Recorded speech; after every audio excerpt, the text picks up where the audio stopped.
संत रामपाल जी महाराज का उद्देश्य मानव समाज में नैतिक और आध्यात्मिक जागृति लाना। वर्तमान में समाज आधुनिकता की ओर बढ़ रहा है, लेकिन इस बदलाव के साथ ही नैतिकता, आध्यात्मिकता और मूल्यों में गिरावट देखी जा रही है।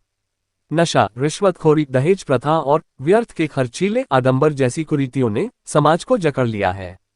इन्हीं समस्याओं को जड़ से मिटाने के लिए संत रामपाल जी महाराज शास्त्र आधारित भक्ति और नैतिकता का संदेश दे रहे हैं।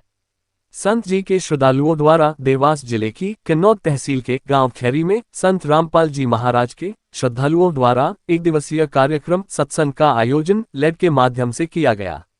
सत्संग में शामिल श्रद्धालुओं ने बताया कि संत रामपाल जी के ज्ञान और नाम दीक्षा विधि से उनके जीवन में सकारात्मक बदलाव आए हैं। कई श्रद्धालु अब व्यसन मुक्त होकर आध्यात्मिक साधना की ओर बढ़ रहे हैं।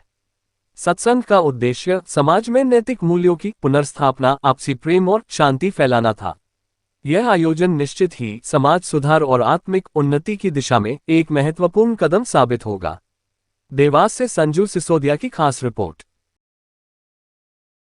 नहीं चाहते, जिस कारण से अन्य लोगों ने अटकल लगाकर अन्य नाम शुरू कर दिया। ओंकार, निरंकार, द्वैत, निरंजन, सतनाम और फलाना नाम, ये मंत्र नहीं है। इन 5 नामों से मोक्ष नहीं है, पूर्ण मोक्ष नहीं है। ये सहयोगी है उस मोक्ष के। जैसे प्राइमरी कक्षा है, 5वीं कक्षा पढ़ ली, ये कंप्लीट पढ़ाई नहीं हुई, ये प्रथम स्टेज है उसकी। तो ये समझो, जैसे फर्स्ट एड होती है, तो भगवान शिव ने। सर, यहाँ पर जो कार्यक्रम रखा गया था किस उपलक्ष्य में है? यहाँ पर कन्नौर तहसील के खेरी गांव में संत रामपाल जी महाराज का एक दिवसीय सत्संग रखा गया था, जो कि एलईडी के माध्यम से, यहाँ पर प्रोजेक्टर के माध्यम से सत्संग रखा था। सत्संग में आने वाले लोगों के लिए यहाँ पर चाय राम, बिस्किट राम एवं जलराम की व्यवस्था की गई थी। तो संत रामपाल जी महाराज के सत्संग से आज लाखों लोगों ने नशा छोड़ा है और दहेज रहित शादियाँ भी यहाँ पर 17 मिनट में होती है। आपका नाम? रवि सेन। दूसरे अध्याय के 7वें श्लोक में अर्जुन स्वयं स्वीकार करता है, हमारे गुरु को हमें आपकी शरण हो, हमें जो ज्ञान, यथार्थ ज्ञान हो वो बताइएगा। अब सुखदेव श्री कृष्ण जी के अंदर काल नहीं था कि दोबारा उनसे समाधान पूछने के कि भाई को ऐसी क्यों, भाई की स्थिति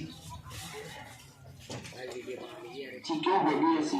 तब उन्होंने बताया कि तुमने जो महाभारत में, श्री कृष्ण जी ने बताया कि जो तुमने महाभारत में बंदूकबाज किए थे, सेना मारी थी, वो दुख, वो बात तुम्हें दुखी करा, उसके लिए युद्ध करो। अब ये सारा कुछ कर लिया, फिर क्या कहा, जब श्री कृष्ण जी की मृत्यु होगी और अर्जुन उसे तीर मार दिया था शिकारी भगवान श्री कृष्ण के पैर, तब ये सभी पांडव वहां गए। तब श्री कृष्ण जी ने कहा कि तुम मेरे शिष्य हो और मेरे रिलेटिव में हो, मेरी एक बात सुन लेना कि तुम सभी जाकर के हिमालय में जाकर वो स्वर्ग जाएगा और वो तुम्हें जीतेगा तो पृथ्वी का राज भोगेगा, आनंद करेगा। और तुझे कोई बात नहीं लगेगा मैंने सब मार रखी है, तो वो के लिए खड़ा उसको डरा, धमका, भौंकर रूप दिखा, तैयार कर दिया उनके लिए।